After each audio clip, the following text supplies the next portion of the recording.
The federal government's flagship $10 billion housing fund is under fire this morning because not a single home has been completed since the law came into effect nearly 18 months ago.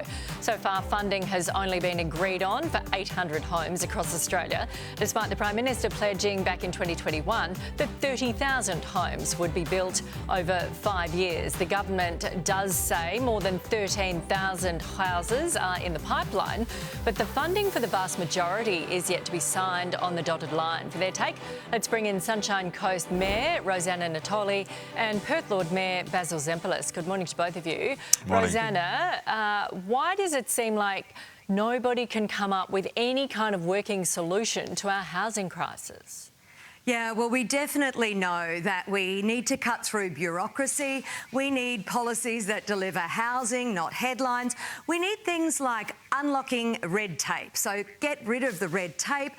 Government housing should be used more for housing in that land, really make that available to people. Let's get the funding through to councils to deliver the infrastructure. So the roads, the water, the sewerage, those sorts of things. There are vast tracts of land that could be opened up for housing. It is disappointing if it hasn't yet been delivered, but there is such a big pipeline, so much bureaucracy. Do we need more prefabricated housing, modular housing? We definitely need to look at different solutions here. Yeah, and I know we need more funding to open up big tracts of land, but I'm now sitting in front of two mayors, and I know a lot of Australians are sitting there thinking, hang on, I can't even get approval for my back deck through a council, and it takes me over a year to get approval for my house. So, you know, is there blame on some councils too, Basil? Natalie, thank you for the opportunity to comment. You're welcome.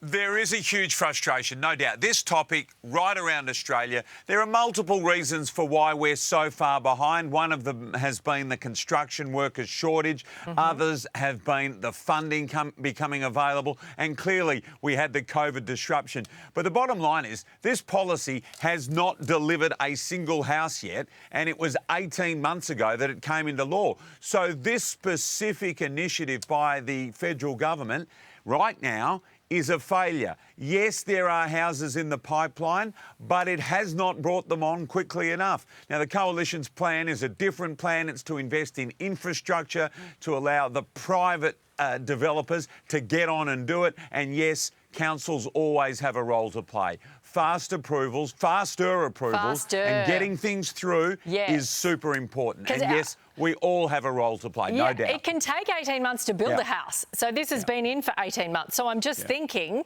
you know, maybe, you know, if everyone did their part, that would be good. Maybe. Well, we're doing the job in Perth. What's Rosanna doing? There's my question. Yeah, okay, Rosanna. Well, houses at the moment, you know, they're handmade. Every house is individually made. It's bespoke. So that's an issue as well, because that takes time and that takes the approval through council as well. So, you know, we do need to look at something different here. Why can't we approve faster?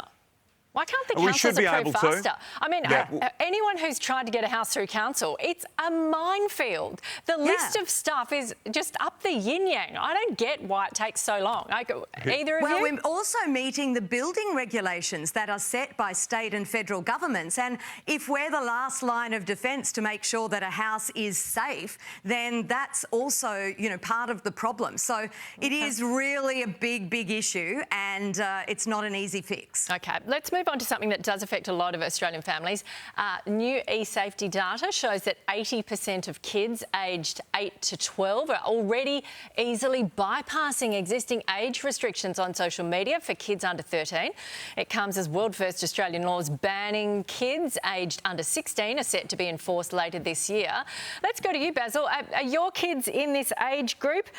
Apparently, they're already bypassing the rules. How's this other ban going to come into place? This might be a very West Australian thing to say, Nat, but like we didn't know this, we didn't know this was going to happen, and that really is the challenge, isn't it? So I think the intention is great, the intention to make it harder for younger kids to get on, noble, noble intention, but how is it actually going to play out? Kids are smart. Kids are far smarter than us on these devices. They know their ways around them. If they don't, their mate will tell them. They'll be able to share the information and they can get past. So the idea is good.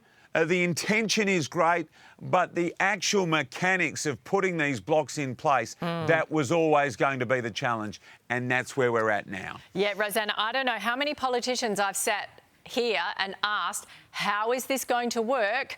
Because politicians are older than 16 and they think it sounds good to the electorate. But Rosanna, how is the ban going to work?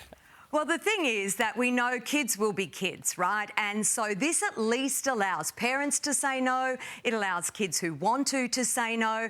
And let's face it, we know that kids access alcohol before they're 18. It doesn't mean we throw out the rules. This will take a cultural shift, and that is the process that we're now underway. You know, we're all taking part in. And otherwise, kids have to go back to the original form of social media, which is passing a note in class, hoping not to get caught by the teacher. That's, you know, where the younger kids are going to have to go if we can continue to make sure that this ban is, you know, something that we as a society embrace, because we know that it is bad for kids. It's bad for all of us, really. We know, and I know parents need help, but 80% of kids 8 to 12 already bypassing the existing rules. We're not even talking about the new ban yet. OK, thanks for your input, guys. See you next week. Here's Sheva.